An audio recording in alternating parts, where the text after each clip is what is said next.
Pouvez-vous imaginer être harcelé au travail à cause de quelque chose qui vous a sauvé la vie?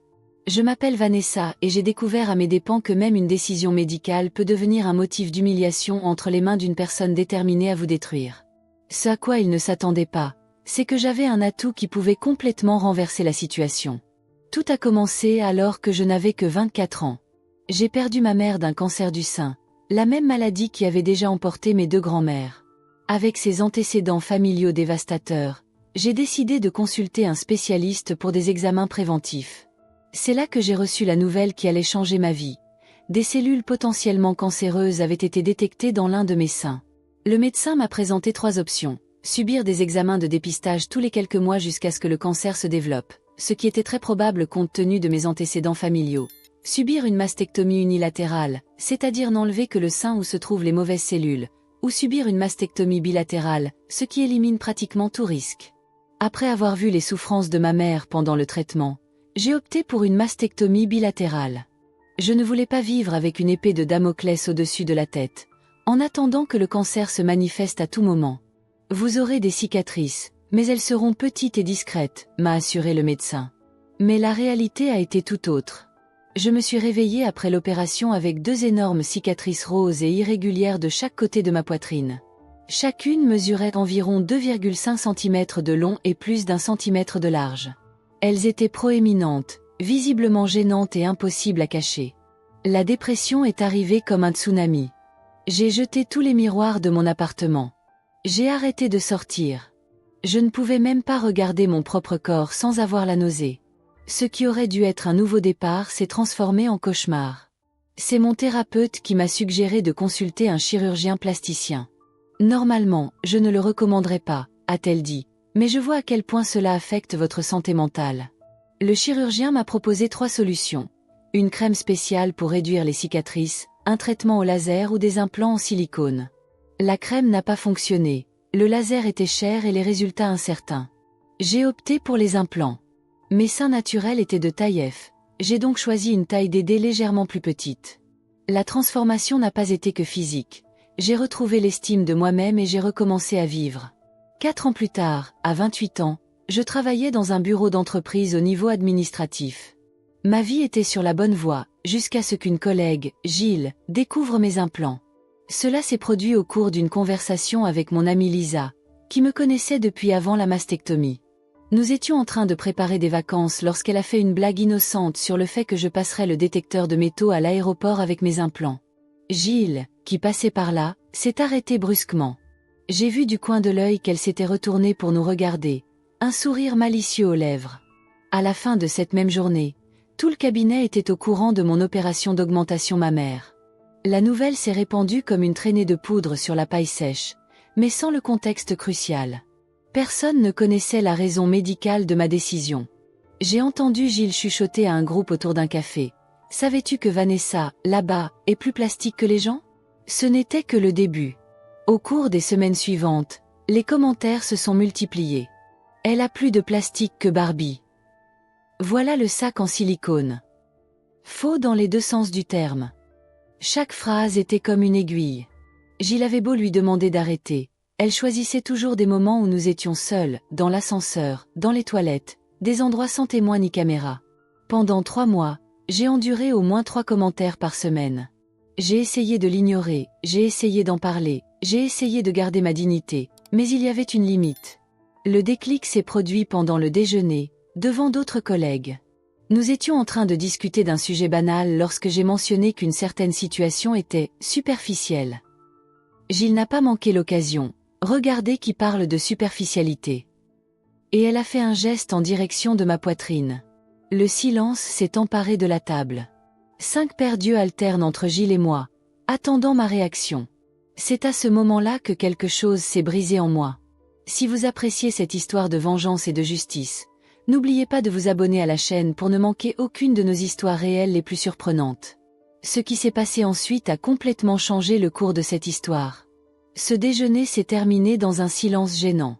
Personne à table n'a dit un mot après le commentaire de Gilles, mais je pouvais voir dans les yeux de chacun qu'ils étaient partagés entre le choc et la curiosité. J'ai ravalé ma colère, je me suis levée calmement et je suis partie, laissant mon repas à moitié mangé. Les larmes que j'avais eu tant de mal à retenir ne sont venues que lorsque je me suis enfermée dans une cabine des toilettes. Lorsque je suis revenue à mon bureau, j'ai trouvé une petite poupée Barbie posée sur mon clavier. Tout le bureau semblait avoir compris ce qui se passait, mais personne n'a rien dit. J'ai vu Gilles qui observait de loin ma réaction et qui riait discrètement avec 2 autres collègues. « Quoi de neuf, Vanessa ?» demanda Derek, le seul du département qui avait toujours été gentil avec moi. Son bureau était à côté du mien. « Oui, tout va bien », répondis-je automatiquement en rangeant la poupée dans le tiroir. « Ne prenez pas Gilles au sérieux. Elle a des problèmes », a-t-il commenté en essayant de me réconforter.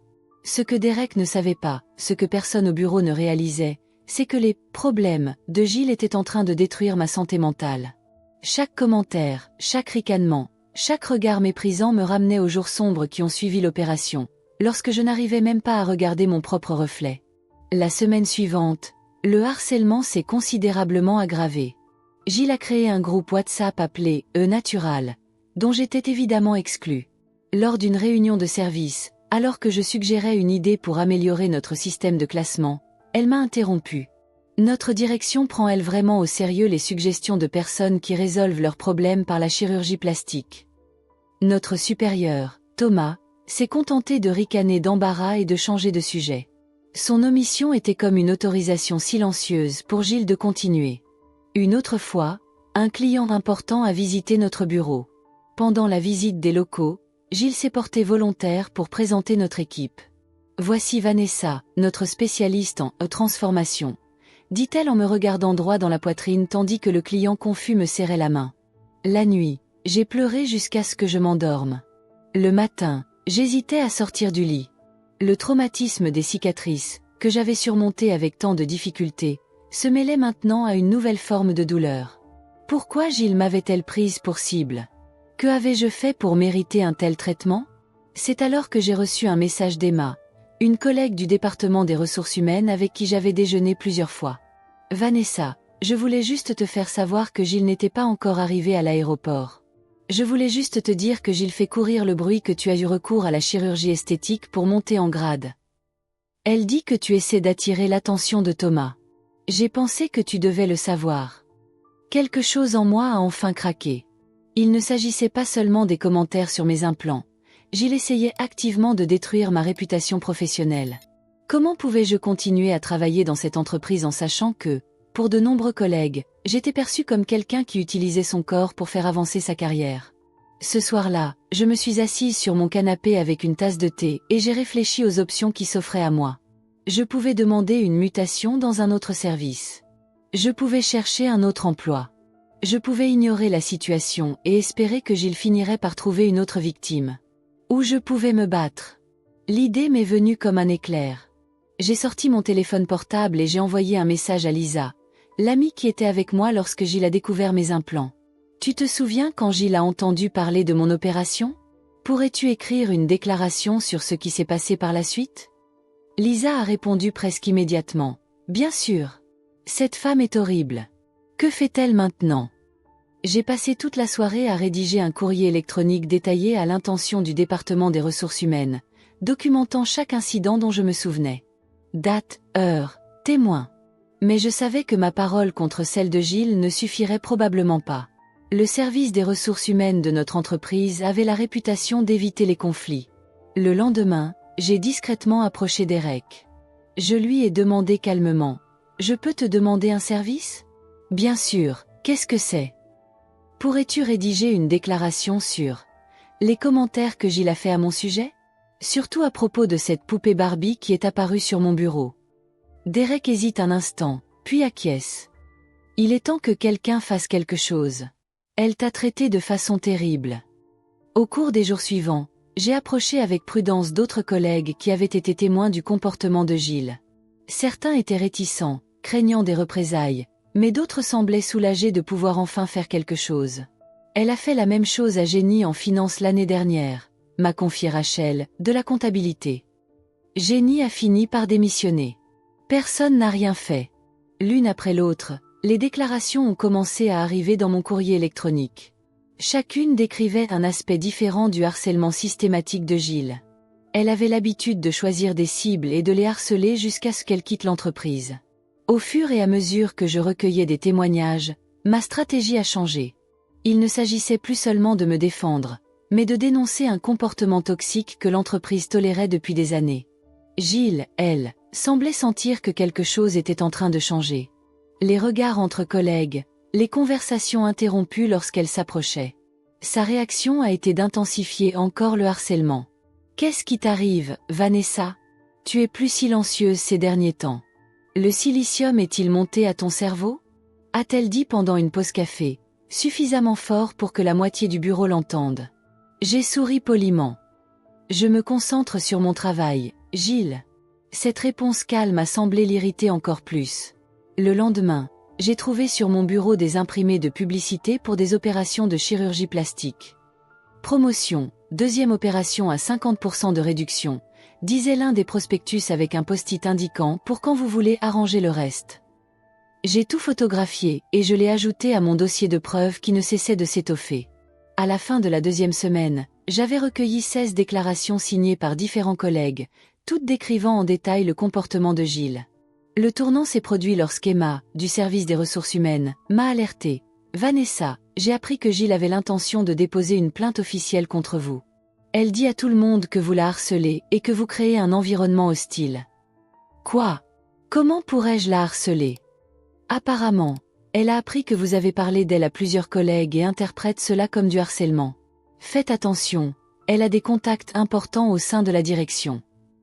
Cette information m'a prise au dépourvu. Gilles était sur le point de me retourner la situation. Si elle déposait d'abord une plainte officielle, je serais sur la défensive. Tous les documents que j'avais rassemblés ressembleraient à des représailles, et non à une plainte légitime. Cette nuit-là, j'ai eu du mal à dormir. J'ai revu mentalement chaque interaction avec Gilles, chaque mot que nous avions échangé. Lui avais-je donné des munitions contre moi? J'avais été discrète dans la collecte des déclarations, mais manifestement pas assez. Le prochain mouvement de Gilles est arrivé plus tôt que je ne l'avais prévu. Le lendemain matin, dès mon arrivée au bureau, j'ai reçu un courriel des RH me demandant de me présenter immédiatement pour discuter d'une plainte formelle pour harcèlement qui avait été déposée contre moi. J'ai eu mal au ventre. Gilles avait fait exactement ce qu'Emma avait prédit. Elle avait tiré la première balle, et maintenant j'étais dans le collimateur du département des ressources humaines. Ce que Gilles ne savait pas, cependant, c'est que j'étais bien mieux préparée qu'elle ne l'avait imaginé. En me dirigeant vers la salle de réunion des ressources humaines, j'ai ouvert mon porte-documents et vérifié les 16 déclarations signées. La guerre avait commencé, mais je disposais d'un arsenal dont elle ne soupçonnait pas l'existence. Lorsque Marcus, le responsable des ressources humaines, m'a invité à m'asseoir, son visage était grave et préoccupé. « Vanessa, nous avons reçu une plainte formelle de votre collègue Gilles alléguant que vous avez créé un environnement de travail hostile pour elle. Voulez-vous faire un commentaire à ce sujet avant que nous n'allions plus loin ?» J'ai pris une grande inspiration. Le moment que je redoutais est arrivé, mais je suis prête. Gilles pensait me tenir en échec, mais elle allait découvrir qu'elle avait sérieusement sous-estimé sa victime. « Vanessa, as-tu quelque chose à dire sur les accusations de Gilles ?» demanda encore Marcus, son ton se faisant plus impatient. Je garde mon sang-froid. C'était le moment auquel je m'étais préparée. En fait, oui. Avant de répondre à ces accusations, j'aimerais clarifier quelques faits importants. J'ouvre ma mallette et dépose un document sur la table. Voici mes antécédents médicaux. Il y a 4 ans, j'ai dû subir une mastectomie bilatérale à cause de cellules potentiellement cancéreuses. C'est la même maladie qui a tué ma mère et mes 2 grands-mères. Marcus prend le document et fronce les sourcils en le lisant. Quel est le rapport avec la plainte de Gilles? L'opération m'a laissé d'énormes cicatrices qui me défigurent. J'ai sombré dans une profonde dépression et sur avis médical, j'ai opté pour des implants. Non pas par vanité, mais dans le cadre de mon traitement et de mon rétablissement psychologique. Je pose les 16 déclarations sur la table. Il y a 3 mois, Gilles a découvert mes implants en surprenant une conversation privée. Depuis, elle me harcèle systématiquement, faisant des commentaires désobligeants sur mon corps et répandant des rumeurs selon lesquelles j'utiliserais des charmes physiques pour faire avancer ma carrière. Le visage de Marcus pâlit tandis qu'il parcourt les déclarations. C'est assez détaillé. 16 collègues ont été témoins de son comportement. J'ai des dates, des heures approximatives et des citations directes. Gilles m'a traité de sac en silicone, de plus en plastique que Barbie et de faux à double sens. Elle a posé une poupée Barbie sur mon bureau et des dépliants sur la chirurgie plastique contenant des messages offensants. Pourquoi n'avez-vous pas attiré notre attention sur ce problème plus tôt? J'ai essayé de résoudre le problème directement avec elle à plusieurs reprises, dans des endroits dépourvus de caméras comme l'ascenseur et la salle de bain. Elle a ignoré toutes mes demandes. Alors que Marcus examinait les preuves, je me suis rendu compte que la balance commençait à pencher de mon côté. Il y a un incident en particulier que vous devriez vérifier sur les caméras de sécurité. Hier, pendant le déjeuner, j'ai dit que quelque chose était superficiel. Et Gilles a répondu que je savais tout sur la superficialité en montrant ma poitrine. Marcus se lève. Marcus se lève. Je vais vérifier immédiatement. En attendant, vous pouvez retourner à votre bureau. N'en parlez pas à Gilles ni à personne d'autre. Je suis retournée à mon poste, sentant les regards de mes collègues. Gilles m'a jeté un coup d'œil depuis son bureau. Elle pensait que son plan fonctionnait, que je serais réprimandée ou même licenciée. Ce qu'elle ne comprenait pas, c'est que je venais de jouer ma carte « Reverse Uno ». 1 heure plus tard, j'ai vu le premier collègue convoqué au RH, celui-là même qui avait été témoin de l'incident du déjeuner. Puis un autre et encore un autre. Chacun est resté dans la pièce pendant une dizaine de minutes et est reparti avec une expression sérieuse. Puis Gilles a été appelé. 30 minutes plus tard, elle est retournée à son bureau, rouge de colère. Ses yeux ont croisé les miens un instant et j'y ai vu quelque chose que je n'avais jamais vu auparavant, de la peur. À 16h30, Gilles est à nouveau appelé. Cette fois, lorsqu'elle est revenue, elle a immédiatement commencé à emballer ses affaires. La tension dans le bureau était palpable. « Tu m'as fait perdre mon travail, salope !» a-t-elle sifflé en passant devant mon bureau. « Tu as tout planifié. » Je suis restée silencieuse. Il n'y avait pas besoin de mots supplémentaires. Gilles avait creusé sa propre tombe avec son comportement toxique. Alors qu'elle quittait le bureau en claquant la porte, elle a reçu un courriel des RH. « Chère Vanessa, nous aimerions vous informer que la plainte déposée contre vous a été classée. L'entreprise ne tolère aucune forme de harcèlement. Si vous avez besoin d'un soutien supplémentaire, notre équipe est à votre disposition. » Derek s'est approché de mon bureau. « Vous allez bien ? » « Je n'ai jamais été aussi bien depuis 3 mois, ai-je répondu honnêtement. « Qu'est-ce qui s'est passé exactement là-dedans ?» demande-t-il, curieux. « Disons que la vérité est sortie. Et la vérité a un pouvoir que personne ne peut sous-estimer. Alors que je préparais mes affaires pour partir, un sentiment de paix m'a envahi. Il ne s'agissait pas de vengeance, mais de justice. Il s'agissait de montrer que personne n'a le droit de juger ou de ridiculiser quelqu'un pour des décisions médicales qui lui ont sauvé la vie. La cicatrice émotionnelle que Gilles essayait de m'imposer ne serait qu'une cicatrice de plus que je surmonterais, tout comme j'ai surmonté les cicatrices physiques. Car, contrairement à ce qu'elle pensait, mes cicatrices ne m'affaiblissaient pas. Elles me rendaient plus forte qu'elle n'aurait jamais pu l'imaginer. Le lendemain matin, je suis arrivée au bureau avec un sentiment étrange. C'était comme si un poids énorme avait été enlevé de mes épaules, mais il y avait encore un léger inconfort. Le bureau de Gilles était vide, ses affaires personnelles déjà enlevées comme si elles n'avaient jamais existé. Alors que je m'asseyais, Thomas, notre superviseur, s'est approché d'un air solennel. « Vanessa, j'aimerais vous parler dans mon bureau, s'il vous plaît. » Mon estomac s'est noué. Quelque chose avait-il mal tourné? Gilles avait peut-être des relations plus puissantes que je ne le pensais. « Je tiens à m'excuser, » dit Thomas dès qu'il a fermé la porte de son bureau. « J'ai compris ce qui se passait et je n'ai rien fait. En tant que supérieur hiérarchique, j'aurais dû intervenir dès les premiers signes de harcèlement. Je suis restée momentanément sans voix. Merci de le reconnaître, ai-je finalement répondu. Les RH m'ont montré les déclarations. Et j'ai été déconcertée de réaliser depuis combien de temps cela se passait sous mon nez. Je veux que vous sachiez que nous mettons en place une nouvelle formation sur le harcèlement au travail, et que votre cas sera utilisé comme exemple, en préservant votre anonymat, bien sûr. J'ai hoché la tête, encore sous le coup de ce changement soudain. De victime à catalyseur de changement institutionnel. De retour à mon bureau, j'ai trouvé une petite foule de collègues qui m'attendaient. Derek a été le premier à prendre la parole. Nous tenons à nous excuser. Beaucoup d'entre nous ont vu ce qui se passait et n'ont pas fait assez. Rachel ajoute, vous n'êtes pas la première que Gilles attaque. Mais grâce à vous, elle sera la dernière. Les jours suivants, j'ai découvert que Gilles avait déjà eu des comportements similaires dans ses emplois précédents. Cela expliquait pourquoi elle avait réagi si violemment à mon intervention. Il ne s'agissait pas de moi, mais de trouver des failles à exploiter. 2 semaines après l'incident, j'ai reçu un courriel de Jenny, l'employé qui avait démissionné l'année précédente. Un collègue m'a raconté ce qui s'est passé. Merci d'avoir fait ce que je n'ai pas eu le courage de faire.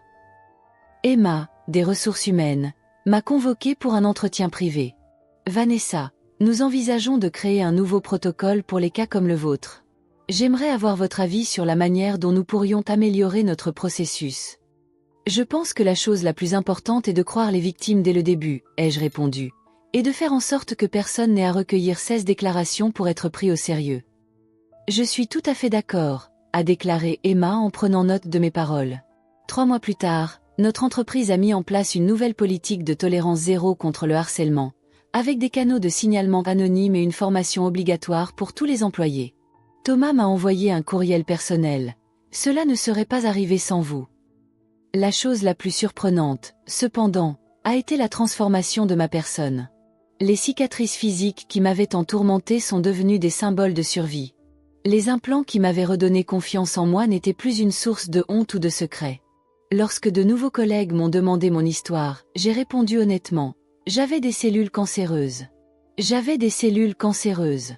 J'ai subi une mastectomie. J'ai choisi des implants pour m'aider à surmonter le traumatisme. Et vous savez quoi? C'est la meilleure décision que j'ai jamais prise pour ma santé mentale. 1 an après le licenciement de Gilles, j'ai appris d'une ancienne collègue qu'elle avait tenté de poursuivre l'entreprise pour licenciement abusif, mais qu'elle avait renoncé lorsqu'elle avait pris connaissance de la quantité de preuves contre elle. Apparemment, elle avait eu du mal à trouver un nouvel emploi en ville. Je n'ai ressenti aucune joie à cette nouvelle, seulement la certitude que les actes ont des conséquences. Gilles récoltait ce qu'elle avait semé. Un vendredi après-midi, j'ai été promue directrice adjointe, un poste pour lequel je n'avais même pas postulé. Vos compétences en matière de documentation et de résolution de problèmes sont impressionnantes, explique le directeur. Nous avons besoin de plus de personnes comme vous à des postes de direction. J'ai souri, sachant que cette promotion n'avait rien à voir avec mon apparence physique, mais avec ma force intérieure, la même force qui m'a permis de faire face à un diagnostic effrayant à l'âge de 24 ans, d'endurer des cicatrices physiques et émotionnelles et de finalement affronter un agresseur qui pensait avoir trouvé une proie facile. J'ai entendu dire un jour que les circonstances ne définissent pas qui nous sommes, mais qu'elles révèlent qui nous sommes. Mon parcours a commencé par une terrible nouvelle concernant des cellules cancéreuses, puis s'est poursuivi par des opérations chirurgicales, des cicatrices, la dépression, les implants, le harcèlement et enfin la justice. Chaque étape a révélé un peu plus de ma véritable force. Gilles a essayé de me diminuer, de me définir par quelque chose de superficiel, sans jamais imaginer la profondeur de ce qui se trouvait en dessous. Ce qu'elle et tant d'autres ne réalisent pas, c'est que nos batailles les plus difficiles sont parfois invisibles. Que derrière un sourire peut se cacher une histoire de lutte que vous n'auriez jamais imaginée. Que juger quelqu'un en fonction de son apparence ou de ses décisions médicales n'est pas seulement cruel, mais profondément ignorant. Aujourd'hui, je ne cache plus mes cicatrices, physiques ou émotionnelles. Elles font partie de mon histoire, des marques des batailles gagnées. Et s'il y a une leçon que j'ai apprise, c'est que parfois la meilleure vengeance n'est pas de planifier la destruction de quelqu'un, mais simplement de lui montrer la vérité. Car la vérité, lorsqu'elle est révélée au bon moment, a le pouvoir de renverser la situation et de montrer qui nous sommes vraiment. Si vous avez apprécié cette histoire de victoire et de justice, n'oubliez pas de vous abonner à la chaîne Twist et Revenge pour ne manquer aucun de nos récits les plus surprenants de la vie réelle. Vos batailles peuvent aussi se transformer en victoires inoubliables. À la prochaine fois.